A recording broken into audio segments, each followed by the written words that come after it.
Hello, everybody. I am so excited. Happy Wednesday, blast and a half. And I did actually put the banner up a little bit early this week on Monday because I wanted to make sure that you all knew that one of my LinkedIn favorites is here today. And he is going to talk about highlights from his 2021 LinkedIn Algo report. And without 1 second more, I wanted to make sure that you knew that here we have, please introduce yourself so that everyone knows who you are. Yes. My name is Richard van der Blom. I'm based in Spain, originally from Holland. I'm the author of the third edition of the annual LinkedIn algorithm report, which we're going to discuss in this live. And I have been providing LinkedIn training consultancy ever since 2009. And my main focus is on LinkedIn for sales, marketing, and recruitment.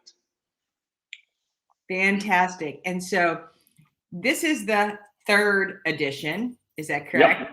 And give Yep. us a little bit of background, Richard, about what went into this report as far as your research. And aside from all the fans here on LinkedIn, who else has been referring to this, using this, and applying it? Okay. Just to go back to like spring 2019, I came at a stage where I received a lot of questions from corporate clients, so marketing departments, about why does this post perform very well and why does this blog or video does not perform at all on LinkedIn. And at that stage, I always have the same more or less question, because sometimes I would craft the post in a minute and it would go like instantly viral, and then I would spend half a day in writing a blog and it wouldn't perform at all. So that's when we decided to start analyzing the algorithm report. I'm co-working with this with a university in Holland. One of my favorite network contacts is a professor of statistics and marketing research, and he has a group of very smart students. And he started, based on my question in 2019, to do the analysis, which resulted 2 years ago in a 12-page report.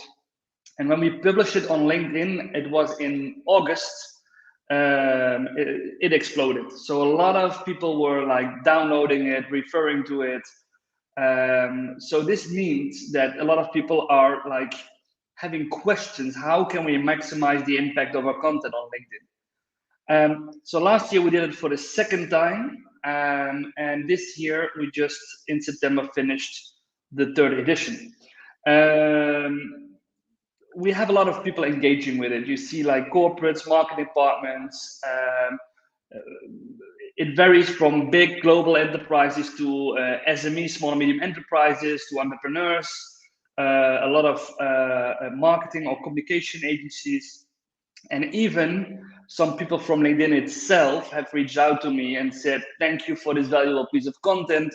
We are going to share it with some of our marketing clients, where LinkedIn has, for example, the paid marketing solutions, but every client, also their clients, are looking to generate more engagement, generate more conversion with their organic content as well. Absolutely. So I know that I am not alone. Virginia Franco says, I've come to rely on Richard van der Blom's for his insights. This platform is changing so rapidly, it's hard to keep up.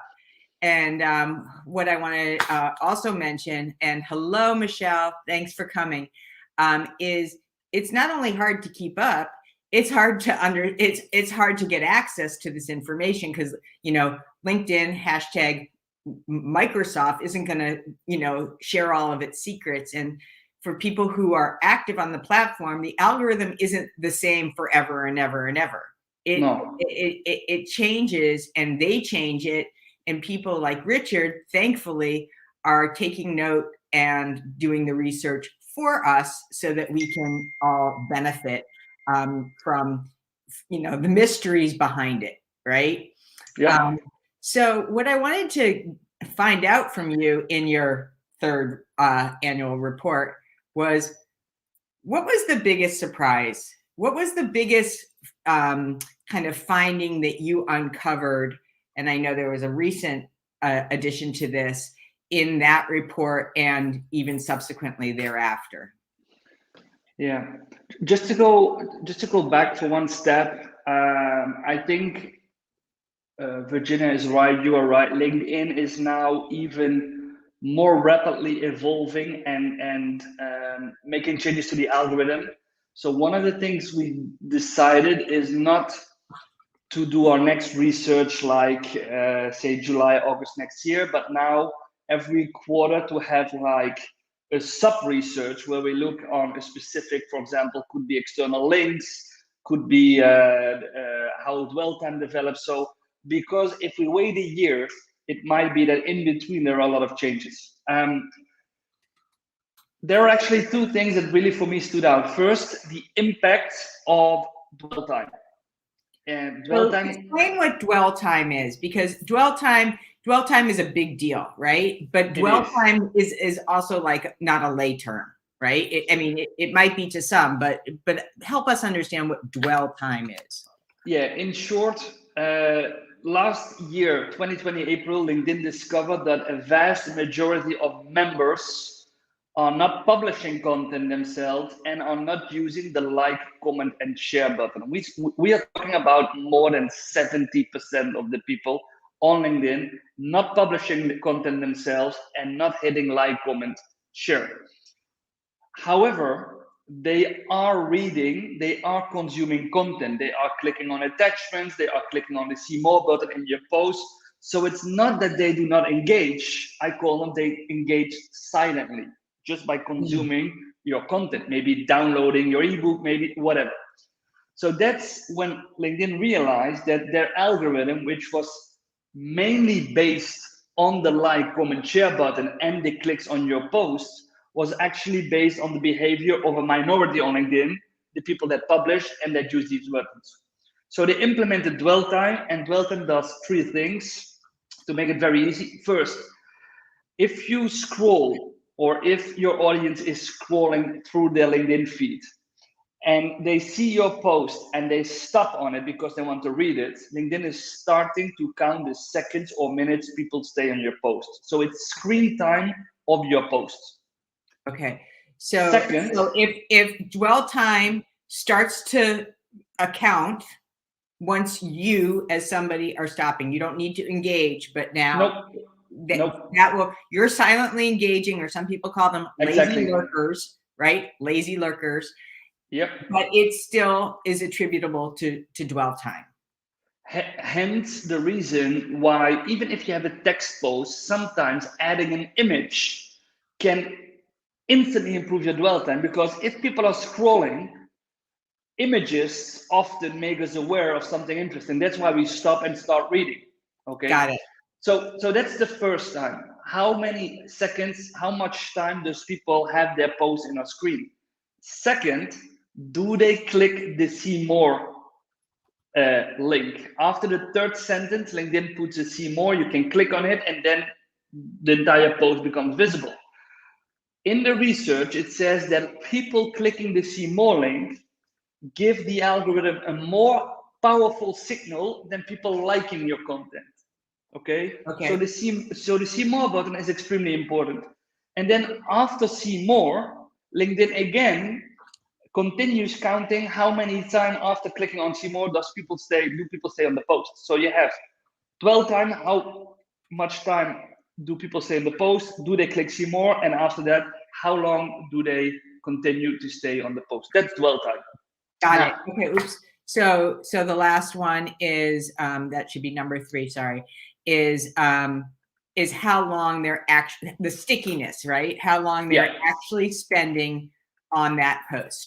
Yes, and compared to next year, dwell time was implemented May 2020. Last year's research was in October, so we only had 4 or 5 months. But compared to last year's research, we see that dwell time has increased. If you talk about the importance or the impact on the performance of your post. So basically, try to keep people engaged with your post on LinkedIn as long as you can. Be relevant in your text.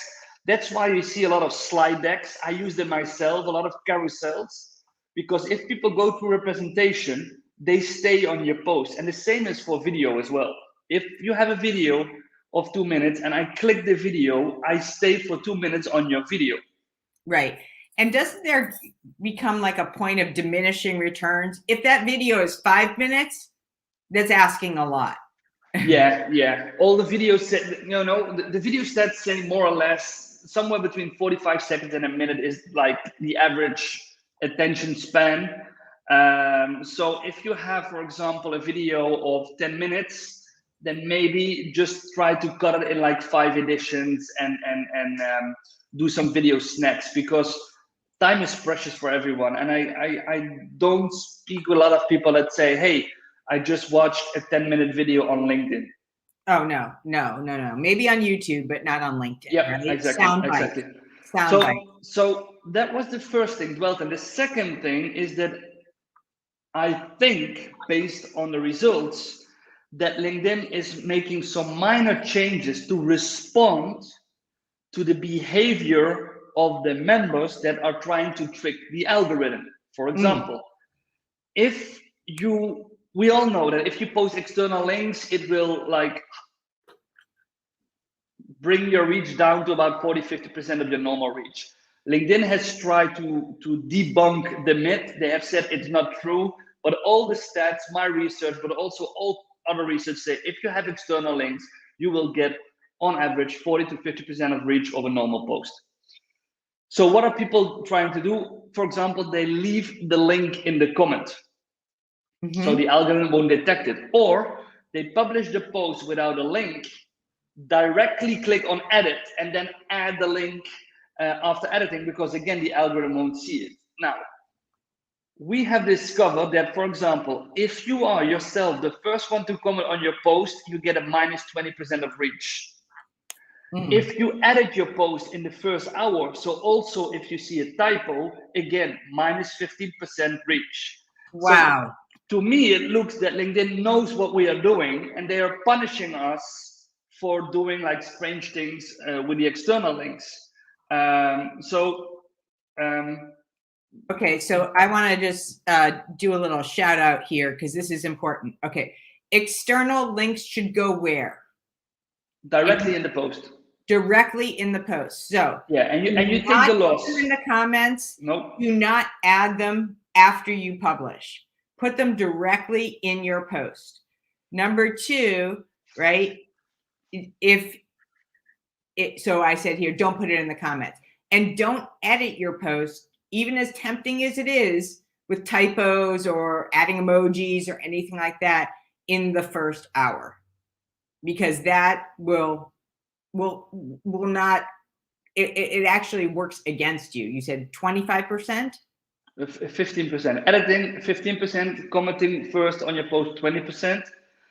And interesting enough, this is not in the research, Lauren, but this week I got a question from a client of mine who said, we have made some errors in the post. It's not a typo. It's like a sentence that shouldn't be there. We do not want to edit because it's a drop. Can we delete it and then repost it? No. Oh boy. No. Okay. Because if you delete it, so don't. If you delete it and you repost it on the same day, like say half an hour, 20 minutes after, LinkedIn still sees it as your second post on the day, which will drastically lower the numbers of reach you are getting. So okay, hold on.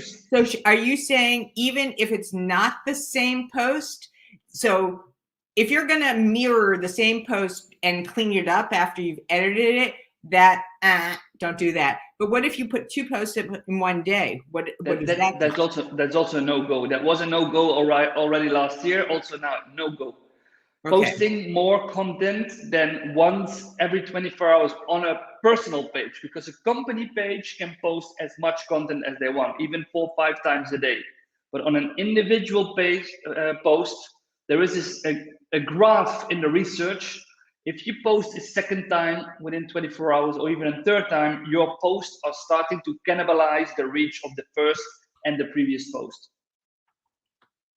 Wow. Okay. So I hope that somebody out there is just like busy writing, because these gold nuggets are like super crazy important if you're active on LinkedIn, or even if you're not active and you think, oh, more is just gonna be better, right? Like people think with job applications, I'll just keep spraying and spraying and spraying and more will yield better results. Not true.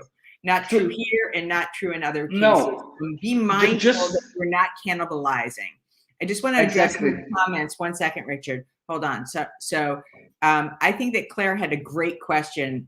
Curious to hear your thoughts on dwell time for live events. Is that a consideration? No. Are we talking about LinkedIn Live? Like, yes. No, because LinkedIn Live is boosted by the algorithm. There is a slide in the algorithm report dedicated on LinkedIn Live. All the numbers are up. The number of users are up. People are consuming more LinkedIn Live content. Engagement tripled compared to last year. So finally, and of course, LinkedIn has made some changes where Live now is playing in your banner if people open your profile, for example. But LinkedIn Live is a very good way to engage with your audience and to get engagement. Definitely. Okay, so this is an opportunity to increase reach, exposure, engagement, etc. Definitely. Okay. Definitely. This good question, Claire. Thanks so much. Yep. And then the last one, I also see Claire's busy today. I love it. Do you see a jump in reach when posting and immediately closing LinkedIn, jumping off the platform? I've been trying to see if LinkedIn boosts my posts so that I get back on the platform.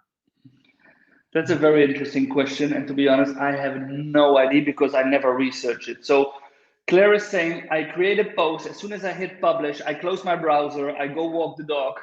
And then LinkedIn wants me to come back. So they're going to send me notifications. They're going to increase the reach for me to see how successful I am on LinkedIn. My first idea would be, I don't think so, but I think it's interesting enough to see if we can measure something about that. Bravo, Claire. You sparked additional research. We're going to keep Richard busy. All right. So I just want to go back to, you talked about dwell time as a surprising finding and all of the implications around there. And now I want to jump to something so that no matter who you are, if you're watching this, if you're sharing this, you're watching the replay, what would you say is the finding that is the most actionable for anyone, any person on LinkedIn to use right away? Like, so you're getting off of this thing in a couple minutes, and what's the first thing that you would recommend that anyone does? In my trainings, I have a slide with the 6 ingredients for the ideal post on LinkedIn. And I am perfectly aware that there's no such thing as an ideal post. However, the 6 ingredients: first, have a trigger in the first 3 lines. Why? Because you want people to click on see more. So you need to trigger people in the first 3 lines. If you have a look on how I use that, I always have 1 or 2 questions. And then I have something like, you want to know more, keep reading, with some pointing fingers to the see more button, and people click. Right. Second, sometimes I use another type of font like bold or a slight number of emoticons just to stand out in the timeline, because the majority of people, they are just using the regular font of LinkedIn. But if you, for example, have your first line bold, you will stand out. Then, and just so you know, that's not a function that is in LinkedIn, right? You can't. No. So you have to go outside of LinkedIn to find a LinkedIn formatter. And so if anybody needs any help with that, I have like a little, I have a number of them that they can play with. I just don't want anybody to go nuts going, well, how do you do that? No, so, cool. Bolder this I still don't get, because LinkedIn, as you told in the beginning, is from Microsoft. Microsoft has Word. So how easy would it be to type something in Word, copy, paste, but it doesn't work? So, okay. Third ingredient, have between 1200 and 2000 characters of text, but at least 8 lines. At least 8 lines. Why? You don't want to have a post with less than 8 lines, because if people click on see more and they are finished reading in a split second, they move on. So the algorithm thinks after they click on see more, they were not engaged. Okay. So at least 8 lines. So if people click on see more, they have 4 or 5 more lines. Ideal post between 1200 2000 characters. Then always think if it's wise to tag people of companies. If you speak about your clients, if you have done a service, tag people, because tags will mention them, they will be notified, and if they get notified for the right reasons, they will engage in the first 2 hours, which will grow your post. Isn't there a penalty if they don't comment? There is. If less than 25% of the people you tag are not responding, then you get a penalty. Because LinkedIn wants, it's very logical. If I do a training and I think it's a great training and all the 20 participants, they were not satisfied at all, and I go and tag them, they will probably not respond. So LinkedIn thinks, hey, you are tagging people, we notify them, but even still, they don't respond. So you must have been tagging them for the wrong reasons. So that's why I say tag them wisely for the right reasons. Great. 5, use between 3 and 5 hashtags. There you go. I know that Sweta had a question about that. So can you share a little bit about how, the value of hashtags, just to give a quick overview for people that may not be using them or making them up thinking, hey, now I have 3 to 5. Are these like, why is nothing happening? Yeah. Well, LinkedIn has been building their databases on hashtags. So if you have, let's say, hashtag personal branding, it has, I think, 3 million followers.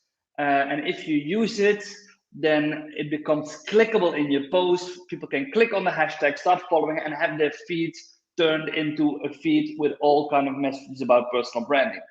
There are rumors, not confirmed by LinkedIn, that in 2022, it will become possible to do an advertise campaign on hashtags. So this would mean that if I'm a personal branding coach in the US, I would say, I'm going to make an advertisement and I'm going to pay LinkedIn to show my post to all the people in the US following the hashtag personal branding, as an example. So that would make sense why LinkedIn is giving more reach to people that are actively using hashtags, because you help them build a database. Wow.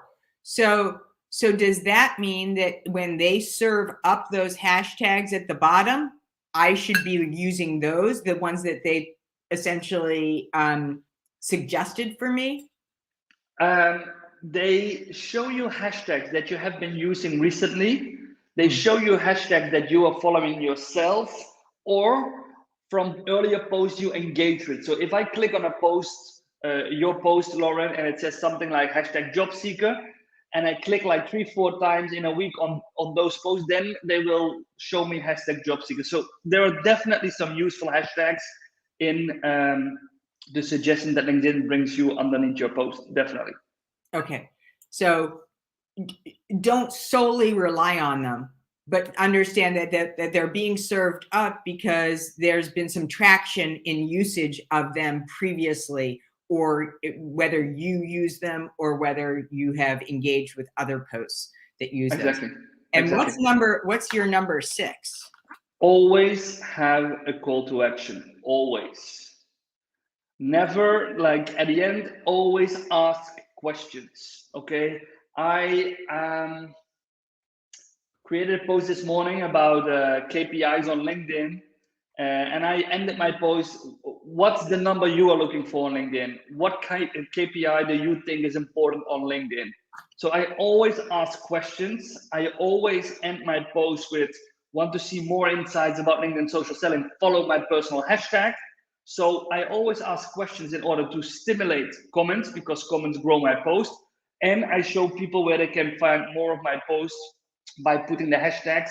and a call to action to start following the hashtag. So always think at the end of your post, what do I want my target audience to do now?